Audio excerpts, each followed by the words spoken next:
Buongiorno, benvenuti a questa edizione. Vediamo subito i principali argomenti. Uccide l'ex compagna e si suicida. La vittima, a 39 anni, si occupava di comunicazione nel mondo del vino in provincia di Trapani. Nel 2020 l'aveva denunciato per stalking. La coppia aveva una figlia di 4 anni. La carezza del Papa ai bimbi cardiopatici dell'ospedale di Taormina, i genitori dei piccoli pazienti ricevuti in udienza dal Pontefice. Si cerca una soluzione per evitare la chiusura del reparto. Villa Pacini, ostaggio di una baby gang che terrorizza anziani e famiglie. Sono una trentina di ragazzi, tra loro anche i minorenni. Sabato sera i più recenti episodi. Si trovano in una comunità protetta le 2 sorelle di Monreale vittime per anni di violenza in famiglia. In carcere i genitori, uno zio e il nonno. Prima i progetti per Messina e poi il ponte sullo Stretto. Il sindaco Basile è preoccupato per la sorte dei finanziamenti già stanziati per la città, chiede una gestione complessiva dell'opera.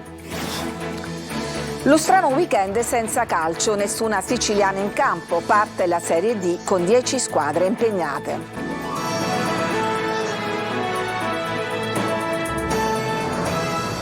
Dunque, come avete sentito dai titoli, c'è stato un altro caso, un nuovo femminicidio. La vittima è una giovane mamma di 39 anni uccisa ieri pomeriggio dall'ex convivente che poi si è sparato un colpo di pistola. È accaduto nella provincia di Trapani. Laura Spanò. È Marisa Leo di Salemi, 39 anni, l'ultima vittima di femminicidio in Italia. Marisa curava il marketing per l'azienda vinicola Colomba Bianca, era una delle donne del vino, conosciutissima nel settore. Marisa Leo aveva una bambina piccola che ho avuto con l'ex compagno Angelo Reina, 42 anni, di Valderice, ma i rapporti tra i due non erano più quelli di una volta, tanto che non vivevano insieme. In passato la donna aveva denunciato l'ex compagno per stalking e non erano mancati anche liti furibonde. Ieri nel tardo pomeriggio la tragedia è iniziata lungo l'autostrada A29 direzione Mazzara-Palermo all'altezza di Calatafimi. Siamo nella zona di Gallitello. Un automobilista che vi transitava a un certo punto si accorge che un uomo si trova su un cavalcavia, ha in mano una pistola, segue tutto e intanto chiama la polizia. Sul posto arriva la Polstrada che accerta la morte dell'uomo e l'identità, poi allerta la centrale e arrivano gli investigatori della squadra mobile di Trapani. Viene rinvenuta l'automobile di Reina e all'interno ci sono delle armi. Da qui è partita l'indagine per capire a cosa fossero servite. Un rapido giro di informazioni con le famiglie. Si apprende che Reina quel pomeriggio avrebbe dovuto incontrare nell'azienda agricola di famiglia, un vivaio nelle campagne tra Marsala e Mazzara, l'ex convivente Marisa Leo. Viene chiamato più volte il cellulare della donna ma nessuna risposta. Intanto gli investigatori si avviano verso l'azienda agricola. Qua viene trovata l'automobile della donna, una ricerca veloce e infine il ritrovamento del corpo senza vita di Marisa Leo all'interno di una dépendance. L'uomo le aveva sparato con un fucile. Per lei non c'era più nulla da fare. Il corpo, dopo un primo esame del medico legale, è stato trasferito all'obitorio del cimitero di Marsala. Sgomento a Salemi, dove la giovane era molto conosciuta, ma soprattutto a Marsala, dove lavorava. Le indagini della squadra mobile continuano. Marisa mancherà a tutti noi, lo dice il presidente delle cantine Colomba Bianca di Notaschetta, dove Marisa lavorava. Era una persona dolce, per bene, è difficile credere che non ci sia più.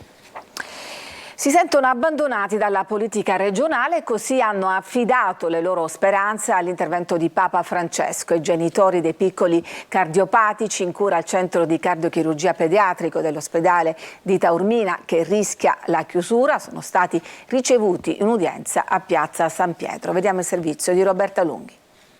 Uno scambio breve ma intenso di significato tra Papa Francesco e una mamma portavoce delle oltre 50 famiglie che con sacrificio si sono ritrovate insieme ai loro bambini a Roma in Piazza San Pietro.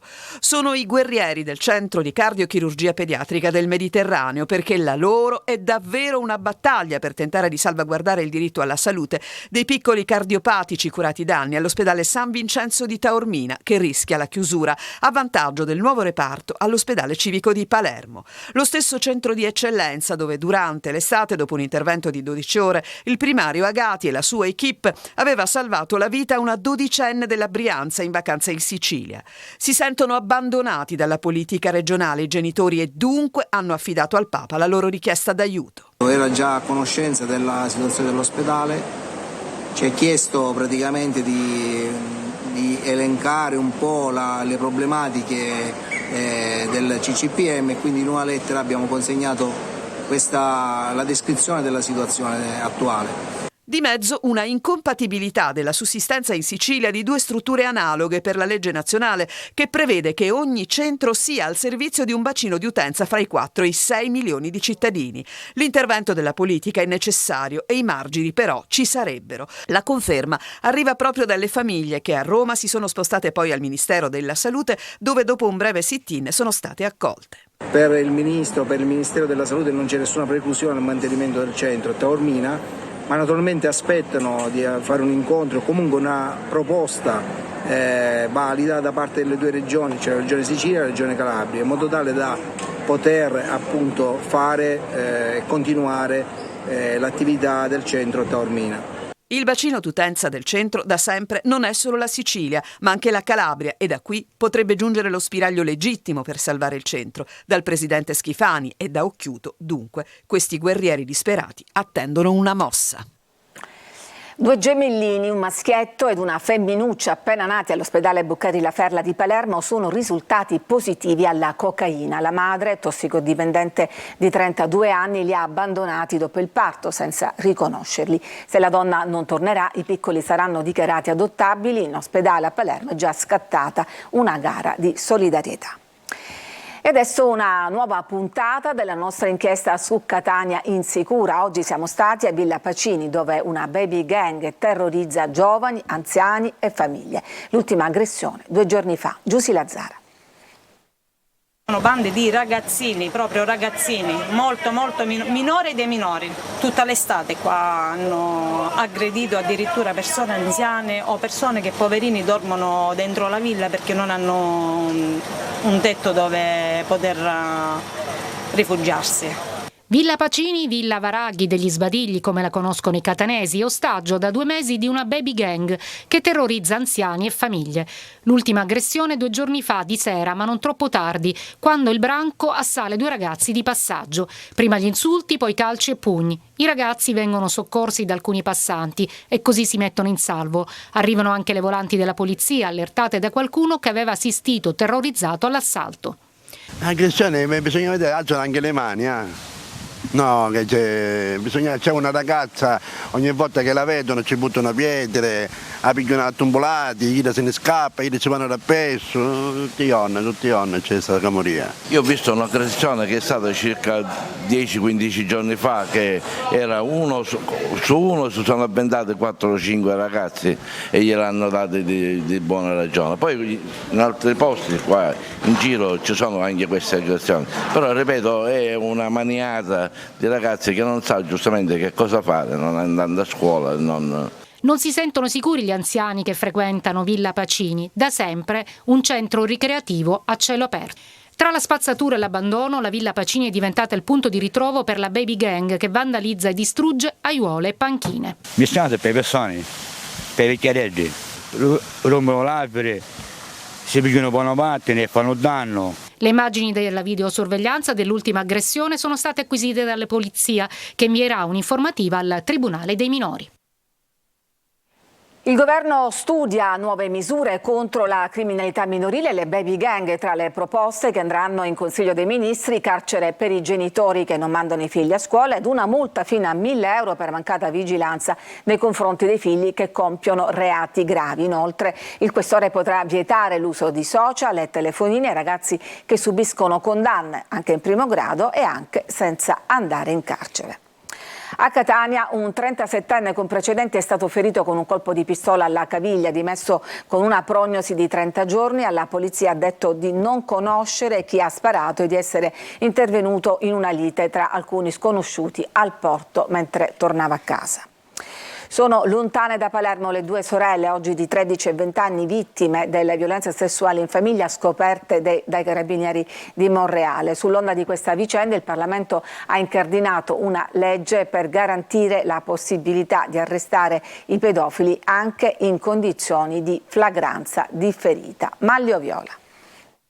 Sono ospitate in una comunità alloggio lontano da Palermo le ragazzine di 13 e 20 anni vittime della violenza di gruppo durata ben 11 anni e maturata fra le mura domestiche nel Monrealese. Ieri le manette sono scattate per padre, madre, nonno e uno zio. Tutti sono accusati di violenza sessuale di gruppo aggravata. Violenze andate avanti dal 2011 fino a qualche settimana prima che scattassero gli arresti. Le ragazze infatti sono in comunità da qualche settimana prima rispetto alla notifica degli ordini di custodia. Le indagini condotte dai carabinieri di Monreale erano partite dalla denuncia di una insegnante della minore delle due sorelle, alla quale la ragazzina aveva confessato tutto. Una storia tremenda a fronte della quale i carabinieri, dopo i primi accertamenti e ancor prima che fosse messo l'ordine di arresto, avevano ottenuto la protezione speciale per le ragazze. Il procuratore presso la procura dei minori Caramanna è in stretto contatto con la comunità. Le ragazze stanno fisicamente bene, sono seguite, ma avranno bisogno di un altro importante sostegno anche psicologico. Intanto sull'onda emotiva è stato incardinato in Parlamento un nuovo disegno di legge che prevede norme più severe e soprattutto una maggiore tutela delle vittime, con l'inasprimento anche delle misure di protezione preventiva. Il provvedimento fissa tempi stringenti per l'adozione della misura cautelare, come l'utilizzo più rigoroso del braccialetto elettronico, e dispone l'arresto anche in flagranza differita tramite ovvero l'acquisizione di video e foto, strumenti che rendono più semplici e immediati indagini e interventi da parte delle forze dell'ordine. E sono in netto aumento i casi di violenza sessuale a Palermo. Il dossier è del Policlinico, ben 12 casi in più rispetto allo scorso anno. Marco Gullà. Un dato allarmante, preoccupante, aggiungiamo desolante. Sono in aumento i casi di violenza sessuale giunti al pronto soccorso ostetrico del Policlinico di Palermo. Dal 1 gennaio al 31 agosto di quest'anno le vittime di violenza giunte nell'azienda ospedaliera universitaria sono state 37, 12 in più rispetto allo stesso periodo del 2022. Perché questo aumento? Lo abbiamo chiesto a chi è componente del gruppo antiviolenza del Policlinico. Probabilmente c'è una maggiore consapevolezza in città dell'essere vittima di violenza sessuale e credo anche grazie alla pubblicità che è stata fatta sul servizio che noi offriamo H24 al Policlinico e che quindi può fornire un supporto clinico ma anche un supporto forense per le vittime.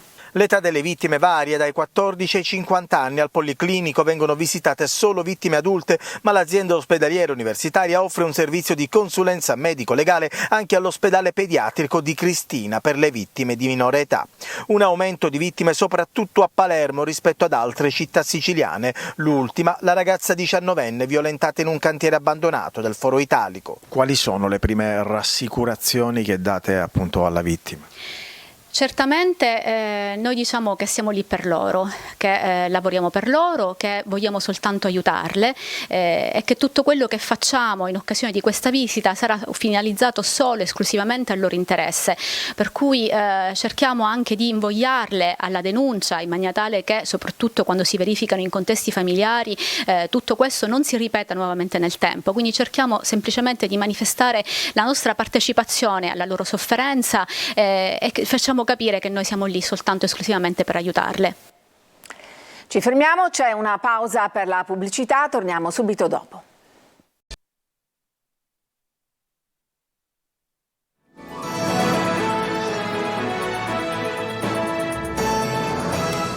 Ed eccoci di nuovo in studio. Un imprenditore nel settore degli articoli medicali ortopedici di Giardini Naxos è finito ai domiciliari per estorsione. Grazie alle intercettazioni ambientali e agli accertamenti bancari, i finanziari avrebbero accertato che l'imprenditore da una parte aumentava lo stipendio in busta paga, dall'altro costringeva le dipendenti a restituirne una quota in contanti. In caso di rifiuto le minacciava di licenziamento.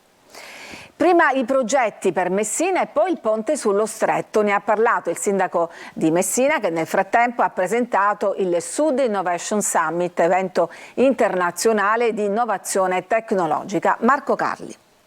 Prima la città di Messina e poi il ponte, lo ribadisce il sindaco della città dello Stretto Federico Basile nel corso di Buongiorno Sicilia. La mega infrastruttura può diventare importante, se ne parla da tempo e anche il primo cittadino, ribadendo che è sempre stato favorevole alla realizzazione, ci scherza un po' su. Io ho 46 anni, probabilmente se ne parla da 146 anni. Il tema però è serio e coinvolge la città. Il sindaco lo dice in maniera esplicita, i progetti su Messina negli ultimi 10 anni sono riferiti ad una città senza ponte e ci sono già dei finanziamenti. Abbiamo finanziato finanziamenti in pancia su aree che poi saranno oggetto di cantiere, e io devo capire come sindaco, devo spiegare ai miei cittadini che quell'opera che ho paventato in questi anni non ci sarà più. Allora con quelle risorse cosa ci faccio? Le perdo, non le perdo, le devo spostare, ma ripeto, non è il problema o il tema del finanziamento, è il tema della gestione complessiva di un'opera che non è metto i pilastri e faccio il ponte, ma cambio totalmente l'approccio sul piano regolatore generale, piano di mobilità sostenibile. Basile incontrerà a breve Pietro Ciucci, amministratore delegato della società Stretto di Messina. Il ragionamento è abbiamo riaperto questo file importante che ha una valenza nazionale, forse anche europea, le città devono essere protagoniste non perché lo voglia il sindaco oppure abbia bisogno di sedere a qualche tavolo, non ci riguarda, ma a capire come dovrà cambiare tutta l'impostazione rispetto a un progetto che è di 12 anni fa. Dai conti pubblici ai timori di imprese e famiglie, con ipotesi di soluzioni per disincagliare i crediti. Si parlerà di Superbonus oggi a Sicilia 24 Focus. Ospiti di Roberta Lunghi saranno l'ingegnere Bisignani, direttore dell'ufficio urbanistica del Comune di Catania, il capogruppo 5 Stelle all'Ars Antonio De Luca ed il vicepresidente dell'Ance Catania Salvo Messina. Potete inviare le vostre domande su WhatsApp al numero 342 745 5005. L'appuntamento come sempre alle 14:30 in diretta su Telecolor e in streaming sul sito lasiciliaweb.it. Ci fermiamo ancora e poi torniamo con le notizie di calcio.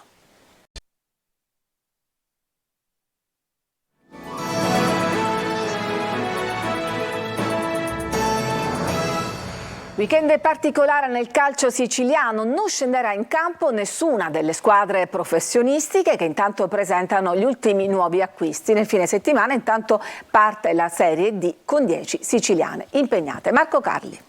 Uno strano weekend senza siciliane nei campionati professionistici. I tifosi del Palermo già sapevano di poter indirizzare il loro sguardo verso Mondello e le mete marittime per l'ultimo scampolo d'estate. La B infatti osserva un turno di riposo, così come la Serie A. Diversa la situazione in C, dove nel weekend si gioca regolarmente, ma il discorso non vale per Messina e Catania. Gli uomini di mister Modica sapevano di dover saltare il turno, il calendario li metteva di fronte alla Casertana, riammessa da poco. La gara verrà recuperata l'11 ottobre. Per di più i giallorossi alla ripresa dovrebbero giocare il 18 di settembre a Taranto, il condizionale d'obbligo, visto ciò che è successo allo stadio pugliese dopo gli incendi che hanno fatto saltare la partita fra Brindisi e Catania, che si doveva giocare allo Iacovone, chiuso dal sindaco. Tabbiani può sfruttare la sosta non voluta per aumentare la condizione del gruppo, per migliorare gli automatismi, per inserire i nuovi in vista della gara interna col Picerno del 17. Per Silvestri è un gradito ritorno. Appena si è paventata l'occasione di tornare a Catania, non ci ho pensato su due volte.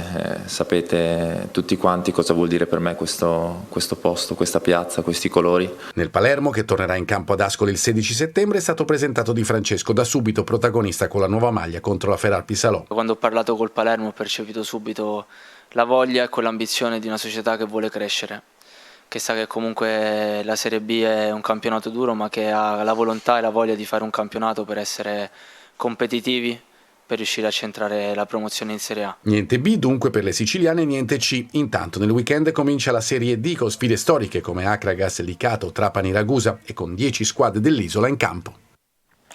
È tutto per questa edizione, vi lascio adesso al nostro approfondimento. Sicilia 24 Focus dedicato al Superbonus. Per me è tutto, grazie e buon pomeriggio.